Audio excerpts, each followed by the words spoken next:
Right. Joining me once again, I think this is her third appearance on the show. It's Lauren Cottingham. Yeah, as I was saying to you before, I don't know where this is going to go, but welcome back. Yeah, I'm glad to be back. Happy to be here and discuss kind of what's going on. It's been a crazy week. Yeah, no, I'll admit, I was obsessively following the news last week, but I think at some point on Friday or like Thursday night, just hit me, and I just started crying. Yeah, Um, I really got upset at the end of last week because of I think it finally hit me just how horrific the last week was. it Uh, has. And you got to take a break. I was sitting there consuming it for the first 24 to 48 hours. And I think the most upsetting thing for me is seeing so many people that I know not stand with the right people. Um, so I think that's been upsetting is like seeing my personal friends, or I wouldn't call them friends, or acquaintances from law school or whatever. They just can't see right and wrong. And so I feel that's been one of the most damaging things to watch. yeah, no, I mean, you're faced with news that Hamas is um doing things, is killing babies and probably doing things to them that I would probably get this video hidden if I actually said what they did. Um, Right. yeah, and faced with that, um, they're saying, oh yeah, this is resistance, this is response to occupation, but the contextualization, again, the contextualization of baby murder, you know, that that I just don't get. Like, where is your humanity? Where is your soul? You know, Right. And they're trying to intellectualize they call it colonization, which obviously is not true. I mean, it's just all this intellectualizing, and I'm like, you're really just not calling it out. And look at like Talab and AOC, or I really should have, I probably said her name wrong, forgive me, yeah, but Tlaib probably. Yeah, I just can't. I mean, these people need to be voted out of office. They Yeah, have well, absolutely no business in US government. yeah, at first AOC was actually not among the worst ones. Like at the beginning of the week, she actually called out DS, like the DSA. Yeah. It's kind of hopefully if there's some hope that comes out of this, the DSA has probably made themselves politically irrelevant for the next 20 years. That's good. And I also think this is completely going to split the Democratic Party, which is also good. But I mean, half of them are going to stand with Israel, and the other half don't really know. They're just some angry college kids. But I mean, it's dangerous, the discourse among the angry college kids. Yeah, no, and at the University of Toronto in Mississauga, there was actually a student who basically threatened to kill any pro-Israel, openly pro-Israel student he saw, which led to him getting arrested and then released on condition he doesn't show up to campus. That's, I mean, yeah, he should be. Yeah, he should definitely. I think he There should needs have to be been released. accountability. Also, I think what's come out of this is that we now see Students for Justice in Palestine what they really are. They are a pro-genocide hate group. Right. No, I agree. Yeah. And they're grossly misinformed. Like a lot of these people, they don't really know history.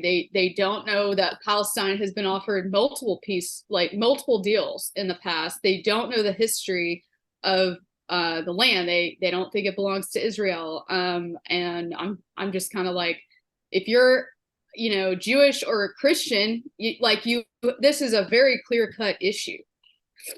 Yeah. And people don't know this, but when people say the phrase from the river to the sea, what they're saying is they don't believe Israel should exist in any form. They believe it should all be Palestine in whatever form that is, like a Muslim theocracy, a secular state where I don't know, but it's they believe Israel is an illegitimate country. Yeah, they do. And they want to label it and they label it all different types of things, and they don't understand. I feel like the social justice movement is just so blinded they can't even see what's going on. So Yeah, Ilya Shapiro actually pointed out that much of this comes out like he tried to tie like all of this into like the DEI movement and stuff like that. I'm not sure if I necessarily agree with him entirely on that, but I think he does make a good point. I'll have to look at that. Yeah, I've seen some comparisons to the DEI movement. I just feel like it's also it's so hypocritical of them. They're the ones that fighting for injustice, and they cannot, they have to do anti-Semitic stuff, and they don't even see it as that. They see they're still fighting for justice. Yeah, no, I mean, there seems to be a Jew exception to everything. Like, Right. actually, someone actually someone made a good point, which is that anti-Semitism is like gateway racism. Yeah. Good It's point. when what if you're anti-Semitic, you're probably also going to be racist to other people, but that shouldn't matter. But it is worth pointing out. For whatever reason, people seem to think that Jews are the only people. Like, it seems to be the last acceptable, the oldest and last acceptable form of bigotry. Yeah. Yeah, and I guess it's just scary times too. I mean, it's like, I guess, Jewish friends, and it's like, who really is going to be with you? There's vocal people about it, and then there's all these people who refuse to take a stance. They're like, oh, the issue is just too complicated. Yeah, I And actually those had. are Yeah, I was gonna those say. are Sorry, I keep talking over you. oh, sorry, go for it. Those to me are the scariest people because they don't know what to believe. Right. And I just want to say, I did my first interview, like, since taking a break for like a couple months, was with my friend Sarah. That was up on the channel yesterday. I'm gonna plug it in again. I encourage you to watch it, because I think this is the first interview I did like after the events, and so I think if you might watch it, you might like sort of understand how Jewish people are feeling and contextualizing that. Like, I'm just glad I have people to talk about this with. That's sort of the whole reason why I started this podcast in the first place, was to talk to people, often about issues like this. Yeah. Yeah. No, I'm happy to be here. Happy to, my grandfather was Jewish, so I don't practice Judaism. I do Messianic Jewish stuff though, so I will say that. In terms of what's going to happen, I think we're almost certainly going to see the ground forces push deeper into Gaza. I've said this before, but I personally hope, for the sake of both Israelis and Palestinians, that the war goal this time is the complete eradication of Hamas. Yes. And what do you think about other countries getting? I mean, I feel like it's pretty inevitable at this point.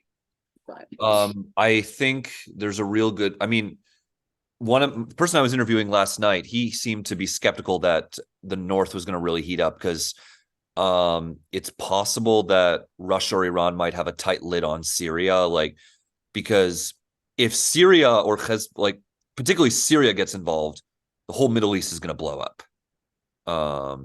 Israel has made it very clear they're ready for a regional war, but we have to keep in mind, Hamas, their rockets are basically made of street lamps and water pipes compared to what Hezbollah is supplied with in the north. Hezbollah have real weapons. That's what I read. Yeah. Okay. Yeah, and there have been some like airstrikes in the north, like scattered airstrikes, but a full two-front war, I mean, I don't think Hezbollah is ready for that. If Israel actually has to go to war in the north, I think there's a real chance that the whole Middle East, like particularly that part of the Middle East, is going to look very different from what we saw prior to the outbreak of violence. Yeah, I agree. Did you see what Blinken, I think it was Secretary Blinken, said yesterday? He said, we can absolutely afford a second war. Yeah. And I mean, American troops being like deployed to the area for the first time, because I always found it interesting, because until now, Israel has never asked for foreign troops. And I know people that are on ships right now deployed. My cousin, I won't say direct cousin, but a family member is actually headed over there right now, and he's in the Air Force. He's an officer. One of the worries I had going into the next election next year was that I would have to make the choice between someone who is pro-Israel and someone who is pro-Ukraine. And thanks to the stance that Joe Biden has taken, I no longer have to worry about that, which is why, as of now, I would support Joe Biden again. Yeah, I agree. I kind of have been pleasantly surprised with his speech. He is standing with the Jewish community, and I don't know if you saw Eric Adams, the mayor of New York City. Yeah. He had a great speech. As someone and Chuck Schumer, like, I don't like Chuck Schumer generally, but right. That guy has really been supportive. Yeah, Eric Adams, honestly, if you had to pick an improvement from the previous, like a city that had a much better mayor than the previous guy, I would pick New York because Bill de Blasio was a complete disaster, but Eric Adams has actually impressed me. I'm glad to see like at least like the people who matter are speaking out. When you go down to like the local and like state legislative level, you do find more troubling voices. Like I guess I'm a little bit plugged into like Pittsburgh area politics, and there are some individuals there who have been really disappointing. I don't know if you remember the Tree of Life massacre, Tree of Life synagogue I do. massacre. Yeah.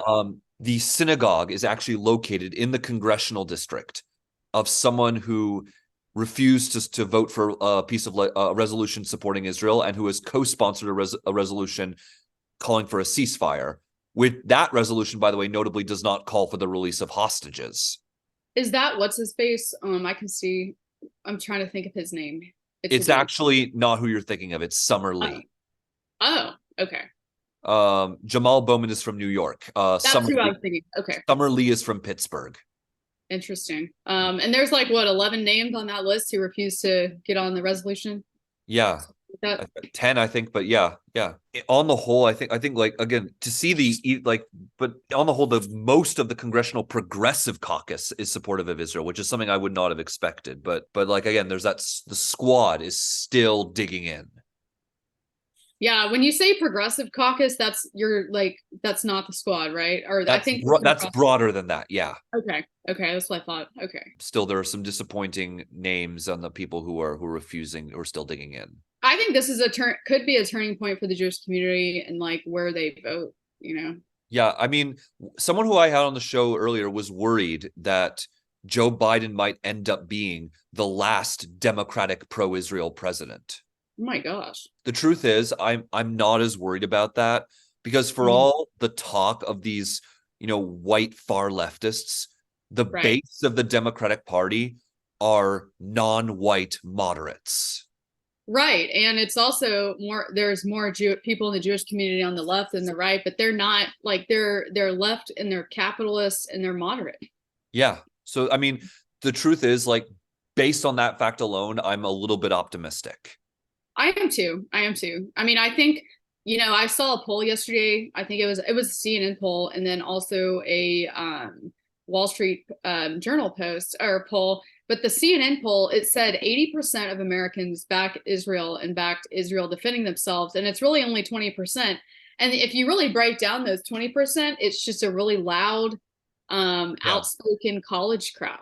Yeah, and the numbers of the UK though were a little bit more depressing. Apparently, Yeah, the plurality, which is like 20 or 30%, say both. They're sympathize with both. really. Obviously, Labor, the numbers are more depressing. The Conservatives a little bit better. America in particular is like the public is very sympathetic with Israel, but it's just for some reason American Jews are probably the most likely to still be sympathetic with the Palestinians, whereas in Europe it's the opposite dynamic. The European Jews are all behind Israel. I've never seen more unity in support of Israel than I have seen among European Jews. Wow. That's fascinating. Yeah, I mean, I would say most of the Jewish community I know here backs Israel, like no questions, but there are a few. They're this anti-Zionist intellectual movement. Like, I think Yeah. it's really just privileged Jews who have never faced diversity. In 2011, like when the conservatives were running a pro-Israel message, the Jewish community in Canada, which normally is a liberal constituency, they voted conservative that election. Wow. Yeah, conservatives outright won the Jewish vote in Canada in 2011. Same thing happened with the conservatives in the UK in 2015. So it's really only in the United States that Jews seem to be inflexibly democratic. That is fascinating. I didn't realize that. And I feel like as they move more towards out of capitalism, that will probably also be a factor too. Yeah, no. Also, the Jewish community itself is changing because you have like more religious Jews who are having more children than most other Jews.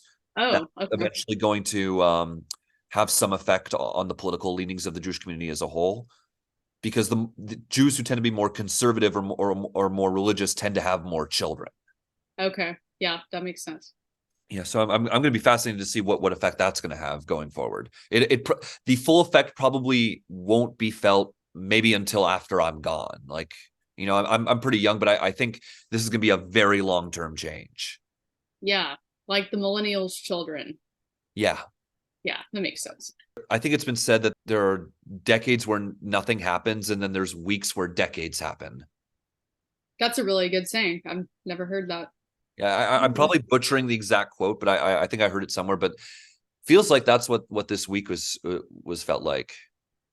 Yeah, it did. And it's kind of it's really just been hard to turn away.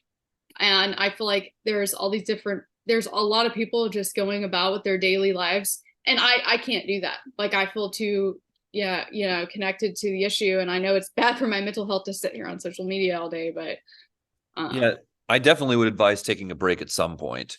yeah. I certainly on Friday I was like all of a sudden I just didn't want to look at my phone or any of my devices. So you think that like no political story in the United States would be sticking out with all this going on. Somehow one did manage to stick out, and I think I talked to you about this. This was if you want to know who's going to be the next Speaker of the House, I am pretty doubtful that Taylor Swift herself could get the votes to be Speaker. 2 weeks ago, the United States House of Representatives voted out their Speaker, Kevin McCarthy. Republicans then nominated Steve Scalise, who less than 48 hours dropped out himself. And now Jim Jordan is their nominee. I don't think he's going to get the votes. Is it fair to say that what's happening in the United States House of Representatives right now could be accurately described as a fustercluck? Yes, yes, yes. Yeah, it's so bad. It's so embarrassing. I mean, it's not just embarrassing, I think, for Republicans, but I think it's embarrassing for our government as a whole, right? Yeah. um, hello. I mean, it's just we can't seem to get our governments together. And I think it's horrible timing when all these other countries are looking at us and they're like, wow, they can't even elect a Speaker of the House, the third most popular person in their government. I have no words. Like the Republicans just gave Hamas like a major gift in terms of just booting out their speaker and like paralyzing government. It saddens me because there are governments like China and dictators around the world that are basically using what's going on in the US and saying, see, this is why democracy can't work. This is why we need dictatorships. That are just they could take advantage of any of our allies, or they're just like, America's pretty weak right now. They can't even run their own government. It's just depressing to watch. Just if you're someone who supports democracy like you and I do, one of the reasons why I'm supporting Biden, one thing he decided to do, which I thought is very smart, is he is tying together aid for Israel, Ukraine, and Taiwan. Speaking I of did see democracy, that. on the topic of Taiwan, people are making like a lot of hay out of like Taiwan's semiconductor industry. But my friend, like Patrick Chauvenek, he was pointing out that Taiwan's strategic importance to the United States doesn't just lie in the semiconductor industry. It's the fact that its existence as a vibrant democracy is a refutation of a central talking point of the Beijing government, which is that democracy is not suitable for a Chinese polity. After the debacle in Afghanistan, I mean, this is a rare foreign policy win for Biden. It's really just crazy times. I mean, you think about Russia as a superpower, you think about China as a superpower, and then you have the Middle East. So it's all kind of going on at once. Yeah. Yeah, no. To me, I've said this before. I think the 21st century, at least this part of it, is defined. Much of the evil in the world is from what I think is a modern day axis of Russia, China, and Iran. That's yeah, I'm gonna remember that going forward because that's a really good way to describe that. But yeah, I would agree with that 100%. Those are the three most problematic countries, really. Yeah. And then you could probably throw in a couple others like Pakistan and North Right. Korea, but I mean, those three seem to be the big three. The big three, the biggest economies, or the biggest, yeah. So Yeah. All of whom have nuclear weapons or are trying their best to get them. maybe not economies, but population at least too. Yeah. And the whole thing about Iran is that the thing that I guess worries me is that I know Iran has to be dealt with, but Yeah. I think a full-on invasion of Iran would make the invasion of Iraq look like a cakewalk in comparison. Yeah. Like Iran would be a real war if we tried to invade. What do you think about the funding going over there and all the talk with the Republicans with that? I honestly think Iran is lying when they say they had no hand in this. I agree. Yeah. And I'm glad that Biden is freezing the aid. Yeah, he is freezing it. Yeah. I didn't I know Iran was probably going to get involved somehow. I just didn't see it. Like I mean, it should be obvious to me. This is their modus operandi. They like to fight with proxies. I always never stood like Iran loves the Palestinians because they hate the Israelis, but other than that, they have little in common with the Palestinians. You know, the Palestinians are largely Sunni Muslims. Some of them are Christian. That does not comport with the Shia Islam that the Iranian government believes in. Yeah, that and the surrounding countries refuse to help them out really too. Yeah. Like Iran has more in common with the Iraqis than they do with the Palestinians. Yeah. Interesting. Yeah. And I mean it's just a confusing network of alliances and it's also I mean it ties back into the hypocrisy of people blaming Israel. I don't know if you just saw this today, but Egypt and Jordan are refusing to let any Palestinians in. Yeah, I did see that. And especially Egypt. Egypt is, I mean, why can't they at least just do something? And everyone's like, oh, it's the Israelis' fault. It's not the, I mean, it's definitely, It's very how about all your neighboring countries not helping you out? it's so convenient. Yeah, it is. Scapegoat. I mean, it's just always the scapegoat. It's two words. Da Jews. I'm sorry, it had to be said. Yeah. Um anyway, I'm glad like I said, I'm glad I'm a broken clock at this point. I'm glad we're talking about this. I would not rather be doing anything else.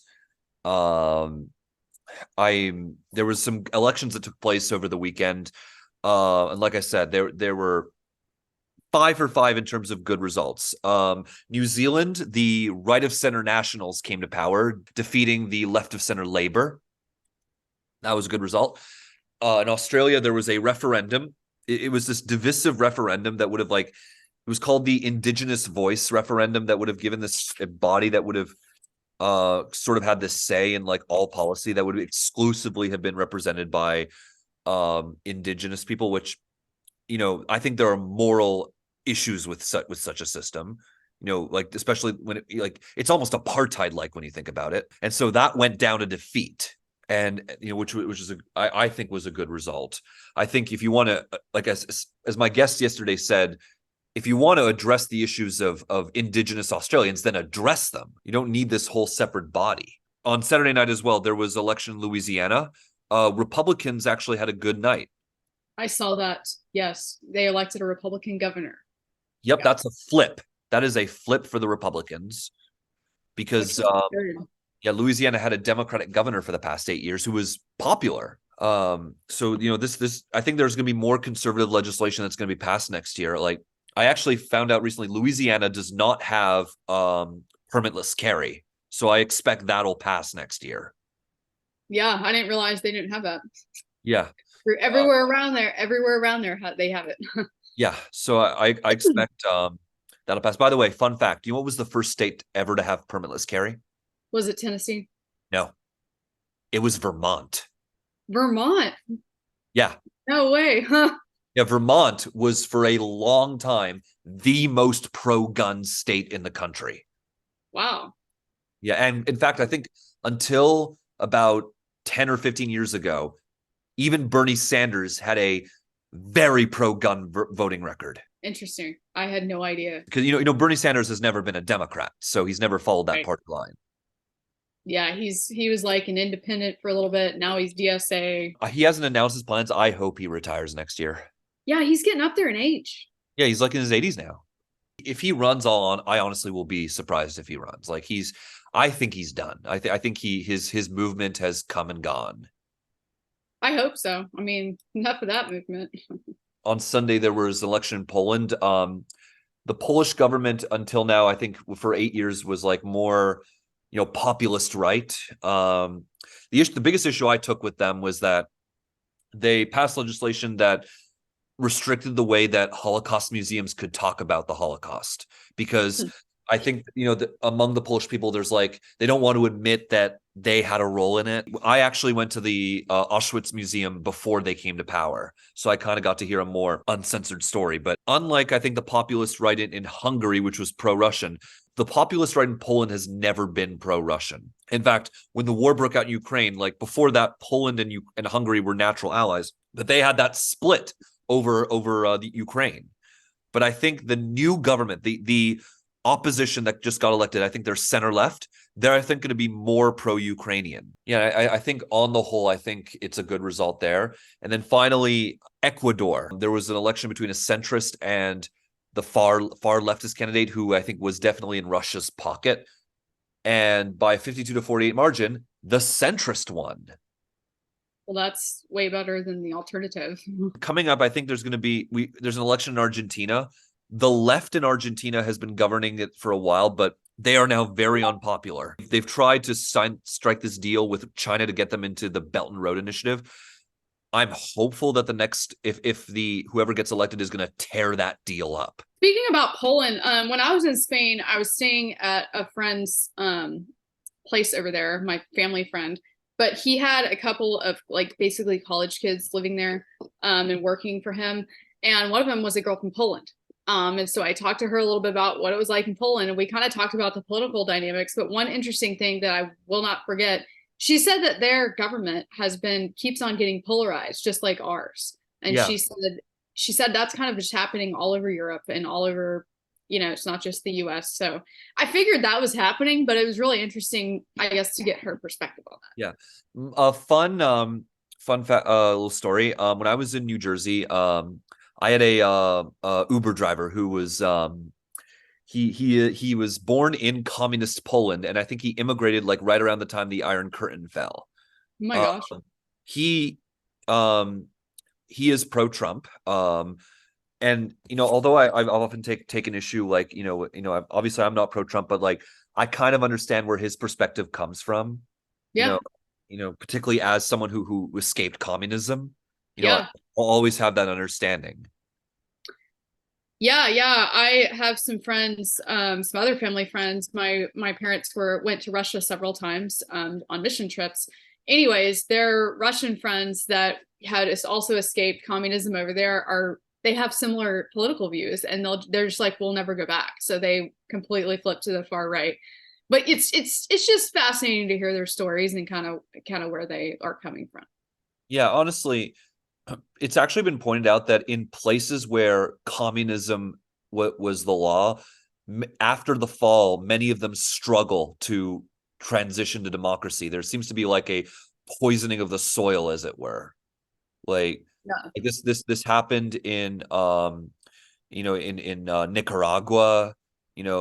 Ortega, he was like this like hardline communist like in the 80s, but then I think like 16 years ago he came back to power, not as a communist, more as like just a ordinary dictator. Like Argentina, for all its faults, is a functioning democracy, but again, like communism seems to do something even after it's gone. Oh yeah. Oh yeah. Anyone that's actually experienced it, I mean, they don't even want like a little snippet of socialism. They're like, that's too much. So yeah, no, I mean, I still think back to 2018 when the Democrats probably made the most boneheaded move. They basically chose a nominee who ensured that Ron DeSantis would get elected. Basically the Andrew Gillum, he was the mayor of Tallahassee. He was under investigation for corruption, and he was also endorsed by Our Revolution, which I think is the worst possible endorsement to have if you're running in Florida. Yeah, that is.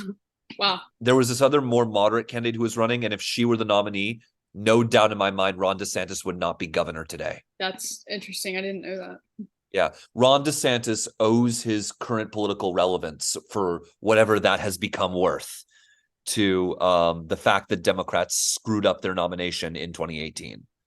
A lot has been happening. I don't know what else has flown under the radar. I mean, I'm usually tuned into the political stuff, but I mean, I just went a whole week just ignoring it. Yeah, I mean, I've kind of followed the speaker stuff, but I mean, I've been out of the country trying to enjoy my trip. Other than when I saw what happened in Israel, I was like, I obviously started following that. But everything else, I just feel I have not been operating the same. Like I was off Twitter for days on end when I was in Spain. So Yeah, Jim Jordan, he doesn't have the votes. How does this end? I don't know what they're gonna do. To me, Scalise was a great option. McCarthy was like, why did they even get rid of him? You know, I'm just like, what was wrong with Kevin McCarthy? I mean, honestly, for a lot of us, there was not a lot of lost love for McCarthy, given that, after January 6th, he actually met with Trump. Yeah. So, I mean, not a lot of tears were shed, but I mean, just this whole process has been insane. Well, I think that shows, we knew that our party was divided, but that's like an objective thing to actually like that's evidence, really evidence our party's divided. And then, the Democrats being divided on Israel. And so I really think that this is interesting political times. Someone was joking, by the way, that there was someone was at this pro Hamas protest, had this poster that said "Queers for Palestine," and they were saying there was heavy competition, but I think we finally found the dumbest group ever. I'm telling you that when I say kids, like the kids that are 10 years younger than I am in college right now, like I just wonder, were they taught history? Like, and I will say probably not. I was blessed to have a mainly private education. So I feel like I definitely got a different education.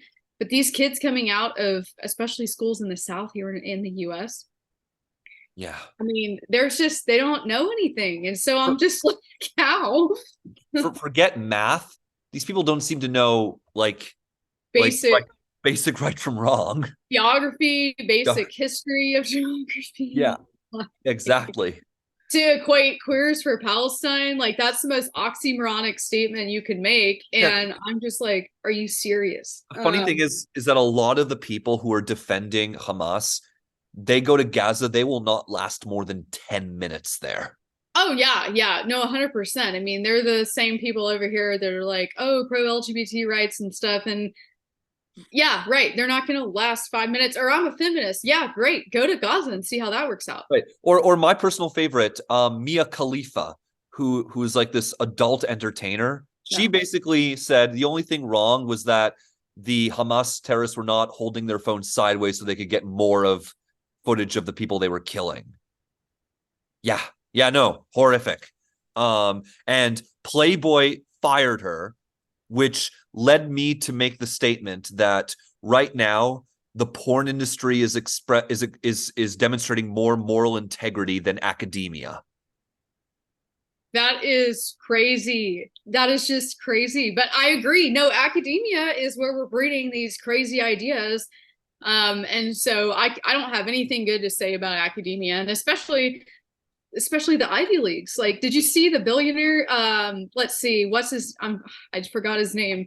Les Wexner pulled his funding from Harvard yesterday. And so did another billionaire donor. And I'm just like, good, Harvard's going to not have any funding because they're so stupid. It's like, here we are. This is supposed to be our greatest institution. And yet the ideas that they're churning over there are horrific. There was in Ontario, there was a local legislator in Ontario who basically is pretty much pro Hamas. The NDP is refusing to expel her. The progressive conservatives there are basically going to vote to censure her. Like the legislature is going to vote to censure, which the leader of the NDP has come out against. Basically going after the progressive conservatives, which is a real shame. I guess the progressive conservatives haven't slaughtered enough babies to meet their high moral ethical standards. Wow. Yeah. Yeah. Sorry, that was a very cynical thing of me to say. No, I'm glad you're sharing it. No, if you don't mind, I'm gonna go back and look at, I'm just gonna take what you said. The porn industry has more moral integrity right now than academia. If you don't mind, I'm gonna use that somewhere. Okay. No, go ahead. Yeah, because Playboy did fire Mia Khalifa for that mess, for basically being pro Hamas. And it's just like, wow, for me to be like, yeah, Playboy, stand by Playboy. Playboy's doing the right thing. Did you ever think that we would I know, right? The other, and there's several companies that have just done the right thing. Chanel is another one. Like they were like, we stand with Israel, we stand against the attacks or whatever. And I'm like, look at Chanel. Like if I ever have enough money to buy their stuff, I will. I'm gonna support them. Yeah. I mean, it's crazy times we live in. Yeah, Uh, it is. I mean, I I got no words anymore. I'm just rambling on at this point. I'm also kind of just laughing at the whole thing. I heard it said that part of being a Jew is being able to laugh at even when times are dark. That's good. That's something really good for all of us to keep in mind too. So First, where can people follow you? people can follow me at Lauren Cott on X or Twitter, whatever you call that The, thing. the platform formerly known as Twitter. So Yes, be sure to yes, go be sure to go follow her. I'm at Red Hill John, and we'll hopefully talk to you again soon. yes.